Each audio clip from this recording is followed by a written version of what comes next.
All right, go ahead.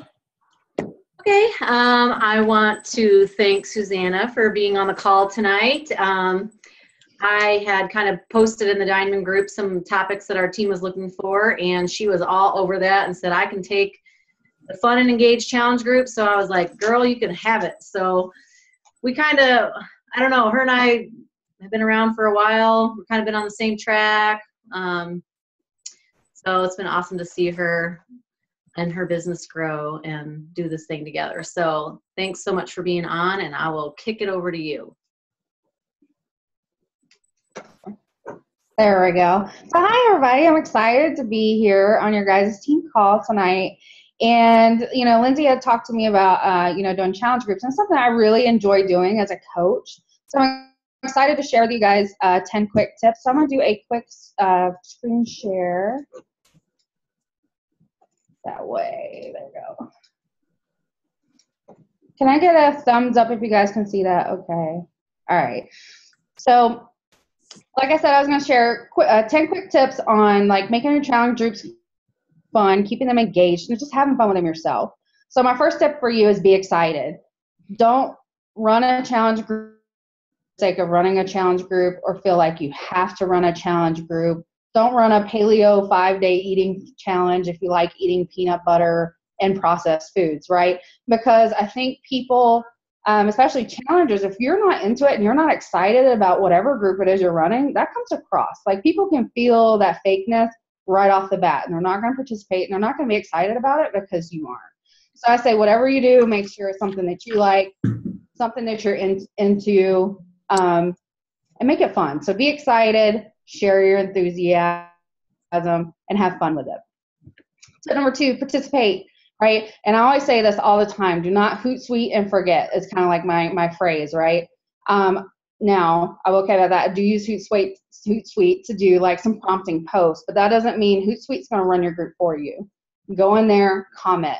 In my groups, I comment on every single post, right? Every single comment. I cheer those people along because that's what those people are there for. Depending on what group you're running, they're there for your support. Yeah. So sometimes we may think, well, I liked it, so that's good enough. No, comment on it. Awesome job. Good for you for getting out there and getting your workout in today. Good for you for getting your shake in. Something. It doesn't have to be a book that you're writing, but comment and let them know that you're there for them, you're cheering them along, and you're happy for them for participating in the group. So participate yourself. So be the challenger, right, that you want your challengers to be.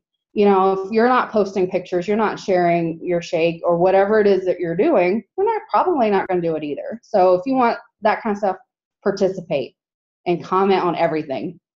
Whether it's, you buffer it or Hootsuite it or whatever, go in there and take a few minutes each day and comment on every single thing, because it will get you so much further because people will participate more. All right, tip number 3, and this is kind of like my big one, okay? So whatever kind of groups you're running, set clear guidelines, your rules, and expectations, always, right? And I'm just going to share with you. Mine's a little extensive and long, but this is just kind of like an example. Always make sure that they read this, and I put this in the group description as far as like Facebook, so it all fits. But I always say, please comment below once you've read everything. Name of the challenge, what they're going to expect from the group. If it's a group that's a little bit longer, you want people to take before photos, measurements, put that in there and tell them how to do it. I always tell them that commenting, posting a group is to their benefit, right? For them to participate is going to help them even more, right? And this is the second part. So this is an example. I did like a 30-day free Beachbody on demand type group, right? Because we all run in that objection. I don't have the money. I can't afford anything right now. Offer a free 30-day on-demand account. I do all my workouts on demand anyway, so it's kind of an easy group for me to do because I'm posting about that. But when you do like your 30 free on-demand account, I'm straight up with what that entails. It is going to ask you for your credit card information. After 30 days, you will be billed. It's all in here, so they're not mad at me later. But when I run groups like this and they're signing up, I do send a polite reminder. Hey, your 30 days up, if you're not liking the on-demand, this is what you need to do to cancel it, or you can keep it. And then I also talk about the advantages of all this stuff that comes with it. All the free programs, 10% off all their purchases, all that stuff. So be upfront with whatever it is that your group is, about. So when you do the on-demand, make sure you kind of let people know. After 30 days, you will be charged, right? If you're offering prizes, put in there, like, how do I win these prizes? How do I qualify? Well, for me, if you didn't sign up for their free 30-day account, you're not eligible. It says it right there in the rules, okay? And I just kind of encourage them because everybody likes to win something. I would say participate, comment on other people's posts as well. Don't just post yours and then leave it, right? So I encourage like group participation because you want your challengers kind of cheering along your other challengers as well and kind of build that whole group positive environment. I also do a quick little blurb at the bottom about, please don't post about Plexus, diet pills, wraps, things like that. And I tell them that they will be removed if they do stuff like that. Some of you guys may not have problems like that in there, but I had, a problem with a certain person that was privately messaging people in my group trying to get them to buy wraps. So I just kind of keep that in my group. Find out you're doing it, I kind of kick you out. And then, you don't have to be mean about it, but I keep mine kind of straight up with it. All right, tip number 4, videos. I cannot stress videos enough. You're starting off a group. Post a video. Hey guys, I'm so excited you're here. Quick little video. They do not have to be perfect. You do not need an expensive camera. You do not need a diva ring. All right, just you raw on your phone, quick, right? Because people get to know people better video, but keep it short because our attention spans are very short. So I try to aim for under 2 minutes, and I post videos often. They don't have to be perfect. So you can post like, okay, well, this is my favorite Shakeology recipe. I'm gonna show you guys what I'm putting in it, right? Quick. Or I'll do one, I'll say, man, I did not feel like working out today. I had a long day, but you know how I do to get ready. I'm going to put on my workout clothes. I'm gonna drink some pre-workout, and I'm gonna get it done. So share like your tiny little quick tips, or if you're meal prepping, 21-day fix group, things like that, just keep them short. It doesn't have to be super long. It doesn't have to be perfect. And then every once in a while, I'll just pop in and just say, hey guys, I just want to, talk and say some things about the group. I've been loving the way you guys are participating. You guys are motivating me. Keep it short. I feel like the more people get to know you via video, it helps. I don't know. It just makes them get to know you a little bit better. Because a lot of these people we haven't met in person. At least now I'm getting to that point where I haven't really met a lot of these people. It makes them feel like they get to know you and they make you trust you a little bit more. So definitely do videos. I would say at least one a week. All right. The more you do, the more people are going to relate to you. Tip number 5, little fun challenges. So we've all heard things of like, Throwback Thursdays, Transformation Tuesdays, Motivation Mondays, Water War Wednesdays, things like that. So just make little fun kind of challenges in your group. And then I also like to do kind of like fun physical challenges. Like, all right, this weekend, I'm going to say, if you get a picture of you planking outside somewhere, you're going to be entered for a little drawing. And I call mine Happy Mail. It can be little things, packets of Shakeology, little things from Target Dollar Spot, anything that kind of like, because people just love getting mail, right? So you don't have to spend a lot of money on little prizes, but I feel like it keeps the participation up because people like winning things. They like getting a little something. I usually don't tell them what it is. I'm like, you're going to be entered to win some Happy Mail. I'm going to draw 2 winners or 1 winner or whatever it is. And I'll mail those out. And then I usually do, I print little team stickers out on label paper, put those on there. So I make it kind of cute and personal and things like that. And people really like it. And then they take a picture of it, post it on their Facebook. Oh my gosh, I got Happy Mail, and there's your team logo. So that I think that helps too. So I kind of do a double one with that one. So you don't have to do little prizes like that, but I think it's fun. Even if they're little Target Dollar Spot items, people love that stuff because people just like getting stuff in the mail that they didn't order off Amazon themselves. All right, team up. Don't be scared to team up with someone else. Say you're having one of those, struggling with a month. I only have 2 people. They're going to be doing 21-day fix. If I'm running a group with 2 people, it's not going to work. Ask someone else in your team. Most likely someone else has another 21-day fix challenger out there or something, and team up. And you can split it up. Say, all right, Lindsay, I've got week 1 and 3. Can you get the middle? And you're responsible for all your prompting posts for the day. But, you still go on there and check, comment on your challengers as well as the other person's challenger. Or if you're out of town, I know some of us be on a cruise ship soon, so we got to, hey, I'm going to be out of town. Can you cover my challenge group for a week? Things like that. It's really good if you have just a couple. I would say keep your groups kind of small though. I think sometimes just from experience when they get really super big, some people kind of get scared and they kind of pull off to the background. So don't team up with like 6 coaches and put like 150 people in a group, because people are going to get kind of lost in there. But if you just have 1 or 2, definitely team up in the group. Also, if you have new coaches that don't want to like run a full group on their own, pull them in, ask them, hey, let's co-run this together and make it fun. Then they can learn from you and what you're doing, and then they get experience on it without kind of venturing out on their own right away. So share your struggles, all right? It's not easy. We all struggle in our own different ways. Just keep it positive, right? So like I was saying earlier, I had a hard day, did not feel like working out. I just wanted to lay on the couch, watch some Netflix, and go to bed. But instead, this is what I did to overcome it. I put on my workout clothes, I talked to whoever, drank my pre-workout, got it done. So I always try to keep it positive. But we want to share that we're not perfect. Sometimes we're so used to sharing, well, everything's working out. I did my workout today and I did everything, but we don't talk about, did I struggle before that workout? Sometimes I do, right? Because my day is so long by the time I get home. So share that, but just keep it positive. All right, just a couple of don'ts. If you have some bad attitude or some negativity in there, nix that right away, right? Just nix it. If someone's in there like, oh my God, I hate strawberry Shakeology, it's the most horrible thing I've ever drank, blah, blah, blah, blah. Message that person, talk to them, because if you allow that to continue, like it spreads. And then all of a sudden, everybody hates the flavor of Shakeology in your group, for example. Just nix it right away. But don't cop an attitude in your group about it in front of everybody, okay? Pull it off to the side. If you can address some things in there, do, but just keep it positive. Because once you like feed into that negativity by throwing negativity back, just forget it. It's not going to work.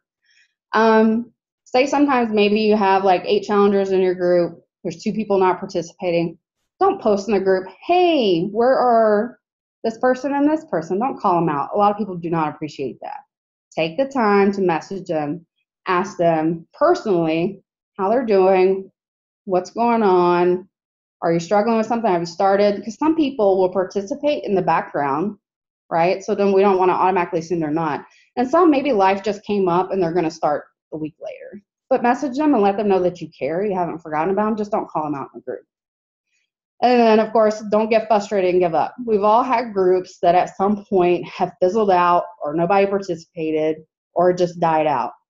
Don't beat yourself up about it. It happens. Sometimes life happens, especially like I think like going back to school time frames, a lot of people fall off because life happens. People get busy, right?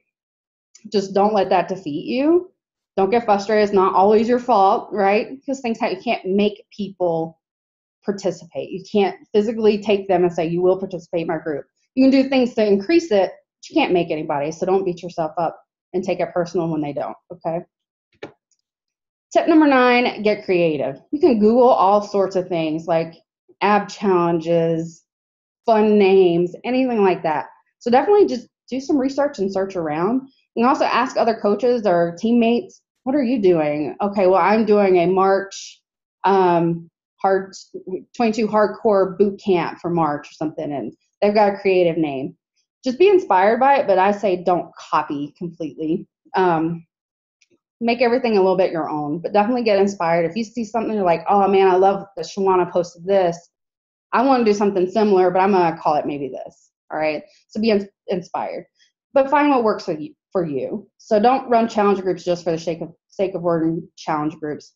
Just find what works with you. Sometimes it's a little bit of trial and error. For me, I mean, that's what I love. That's what I love is helping other people go along. I love commenting. I love, posting and seeing somebody's working out, they got off the couch because of me. Like, that's what I like. So I love challenge groups. So that's the things I do. So I may run a couple in a month and stagger them just for that. But again, whatever works for you.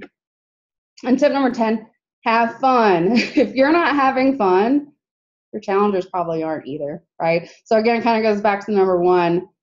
Do stuff that's fun. Keep it fun, because if you're not having fun, people feel that. Even if you're like, oh, this is the greatest day ever, they can feel that fake and they're not going to like want to participate. So just have fun. So that was all my 10. I'm going to stop share here. 10 quick tips for challenge groups. Thank you. Thank you very much. I like it. I like your tips. Some others, can I add something about challenge groups? There's something about challenge groups I feel like you can really find your coaches. Have you ever found coaches in your challenge groups? Yes. A lot of times you have like, we call them our superstar challengers, the ones that are really participating, the ones that are like, yes, you've got it, So I'd say 95% of my coaches have pulled from being challengers that participated.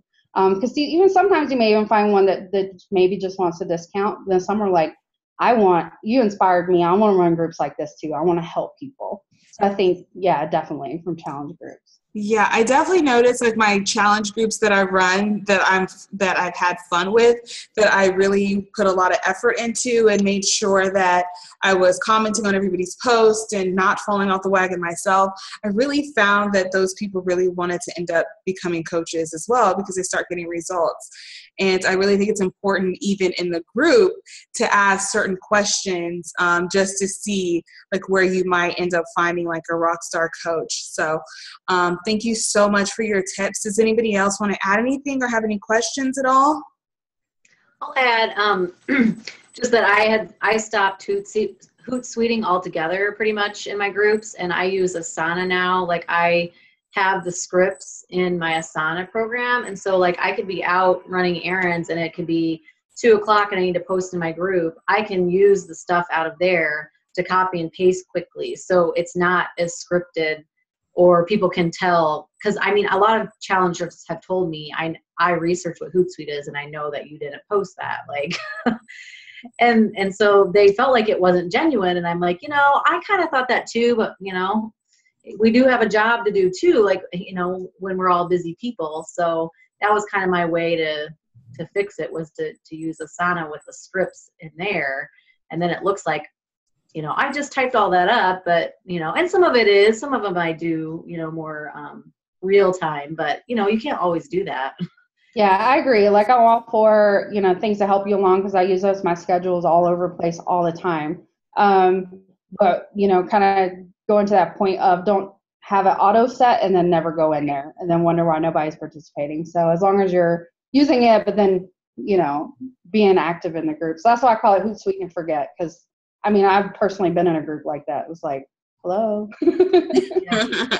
And I felt like when I was using Hootsuite, that's kind of what I did do, sort of like, not intentionally, but it was like I knew it was there. So it was like, okay, I got my post done for the day. And so when I took it out and stopped doing that, then that made me more intentional. Like I have challengers, I need to post, 3 or 4 times a day. And so it just made me more intentional, I think. So that's why I kind of stopped doing it. So yeah. Not to say I won't ever use it again, but just for now, I'm just kind of trying this, and it seems like there's been a lot more engagement in the groups and stuff. So yeah, you just have to find what works for you, so. Yep. For sure. Does anybody else have anything? I'm going to go ahead and stop the recording.